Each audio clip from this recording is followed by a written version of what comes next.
How beautiful. Thank you, John. Be still and know that I am God. That is the truth, beloveds. What happy, happy, happy spring. I know it might seem early in Massachusetts, but the weather is warm.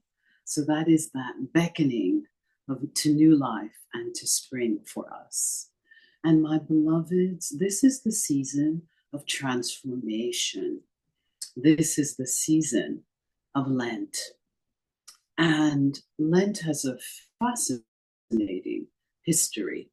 So the title of the talk is The Sacred Art of Letting Go, moving into the miracle vibration.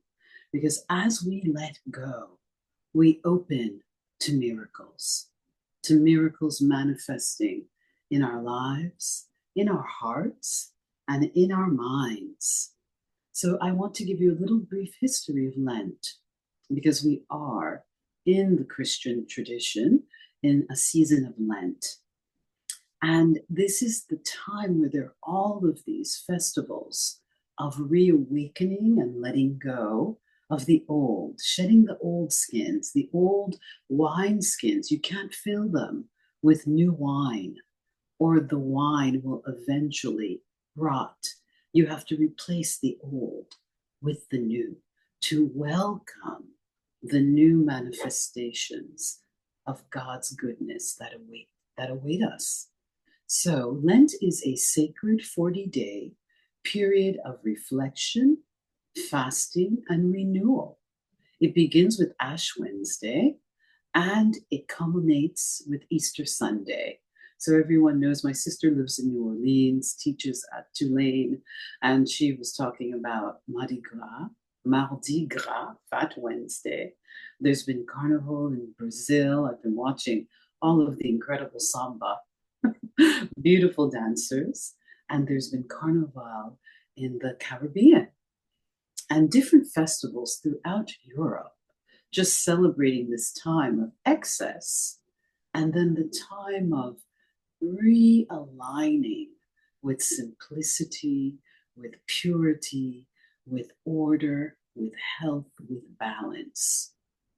So it's been observed for hundreds, almost 1,000 years in Christianity as a time of spiritual discipline, modeled after the 40 days that Jesus, Yeshua ben Joseph, spent fasting and praying in the wilderness before beginning his ministry. Then Jesus was led by the Spirit into the wilderness to be tempted by the devil. And after fasting for 40 days and 40 nights, he was hungry. In metaphysical and New Thought terms, which are as New Thought truth students, we believe that the Bible is a metaphor for our awakening.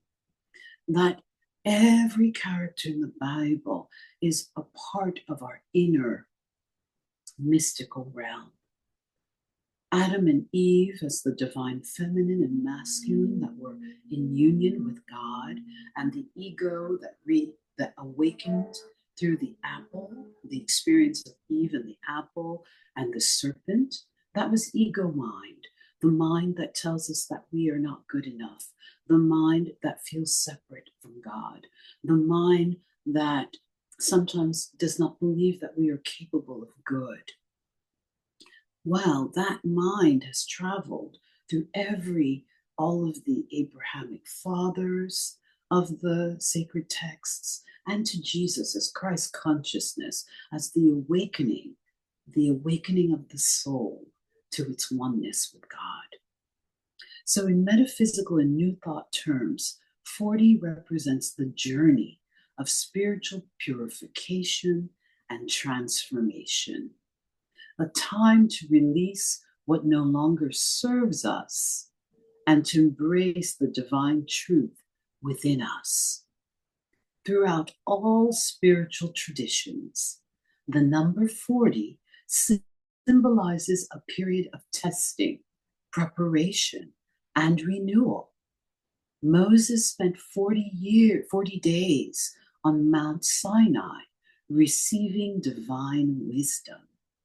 The Israelites wandered for 40 years in the wilderness before reaching the promised land.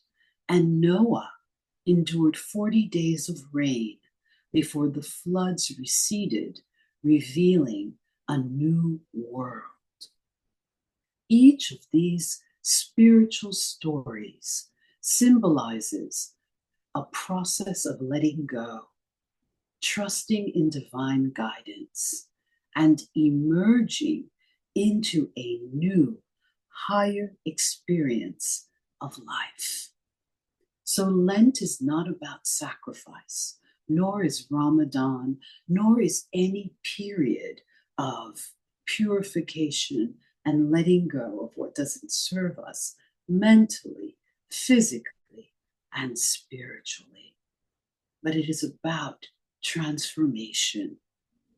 So traditional Lenten practices emphasize fasting and abstinence, but from a new thought perspective, we see it as an opportunity to let go of what no longer serves us.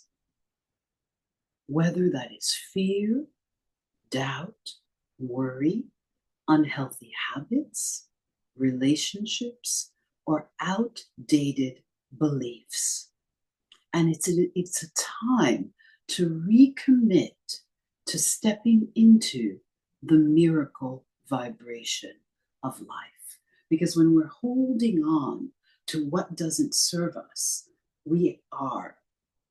our ego is just so attached. And then when we open, we can receive what the divine has for us with an open palm. So it's having an open palm vibration in life. So Jesus did not fast. Jesus, the greatest guru and teacher and prophet, and we say that he is our way shower. He shows us the way. Did not fast for the sake of deprivation. He fasted to strengthen his consciousness of divine power, aligning himself with God mind, with the powerful presence of the divine that is in us, in our consciousness, in every cell of our being. Sometimes, my beloveds, we must turn away from our habits and go into a period of self-reflection, looking at every action, every habit, thinking about whether it serves us or not. Is this for my highest good, or is there something better? So man shall not live by bread alone, but by every word that proceeds from the mouth of God. Thus, Lent is not simply about giving something up. It is about releasing the old self so that the divine self may emerge. The spiritual principle, letting go, is an act of faith. Letting go does not mean losing. It means trusting. It means knowing that as we surrender, the divine moves through us, making all things new. So Jesus exemplified this truth when he said, whoever seeks to save his life will lose it, but whoever loses his life for my sake will find it. So what is Jesus telling us? That clinging too tightly to the old prevents us from stepping into the new. Sometimes the things we fear releasing are the very things holding us back from the blessings waiting to emerge. So sacred wisdom from world traditions on letting go. From Buddhism, we learn impermanence and detachment. You only lose what you cling to, the Buddha. Buddha taught that attachment is the root of suffering. We suffer when we resist the natural flow of life. Letting go is an act of liberation, freeing us from suffering and allowing us to embrace new possibilities. From Hinduism and the Bhagavad Gita, trusting the divine plan. The soul is neither born nor does it ever die. Krishna teaches us that we are eternal and nothing truly dies, only forms change. We must trust that even in endings, there is divine perfection. From Judaism, surrendering to divine guidance, trust in the Lord with all your heart and lean not on your own understanding. In all your ways, acknowledge him, and he shall direct your paths. This is from Proverbs 3, verse 5 to 6. Letting go requires trust. Even when we don't understand, divine mind is guiding us. From Islam, as Ramadan is a season of fasting and letting go, and whoever puts his trust in Allah, he will be sufficient for him. For indeed, Allah accompanies his purpose. Verily, Allah has sent a measure for all things. Both Lent and Ramadan represent seasons of transformation, an opportunity to shed what no longer serves us, and to make space for spiritual renewal.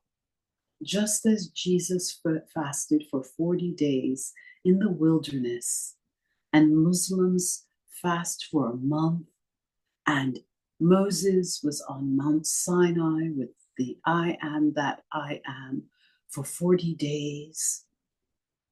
This all symbolizes purifying our minds, our bodies, and our souls to step into a higher vibration of faith and alignment with God.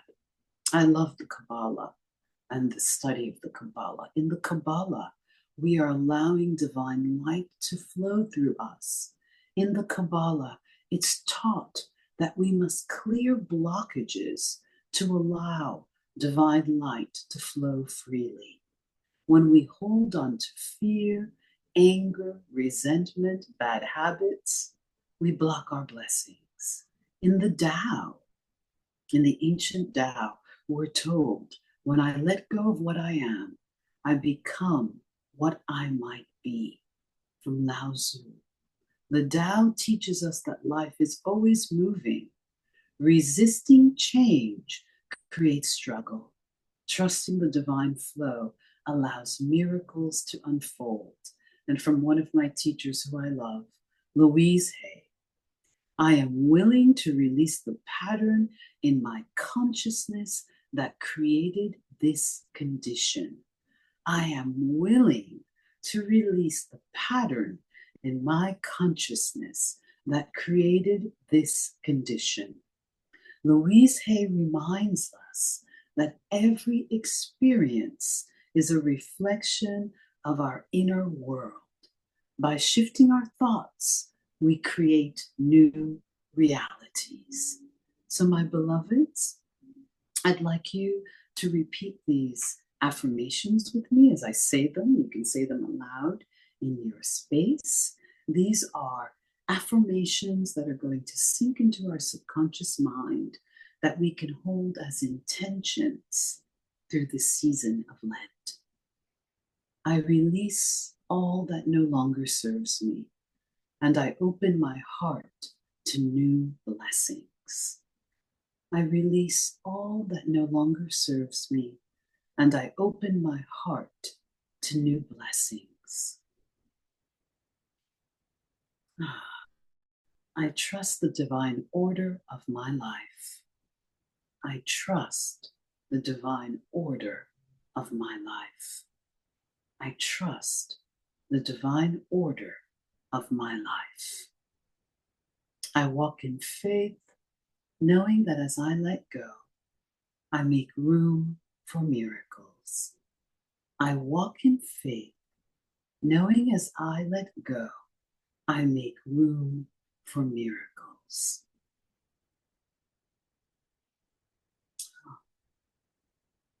I am free, I am whole, I am divinely guided. I am free, I am whole, I am divinely guided. So, what are some of the life applications? Meditate, my beloveds. I know we talk about it and we meditate. Meditation helps us to create new neural pathways, to begin to embody and become the new habits and ways of being that we have intended to manifest in our lives. Prayer. Sometimes I've had to pray during this last week when I got so hungry.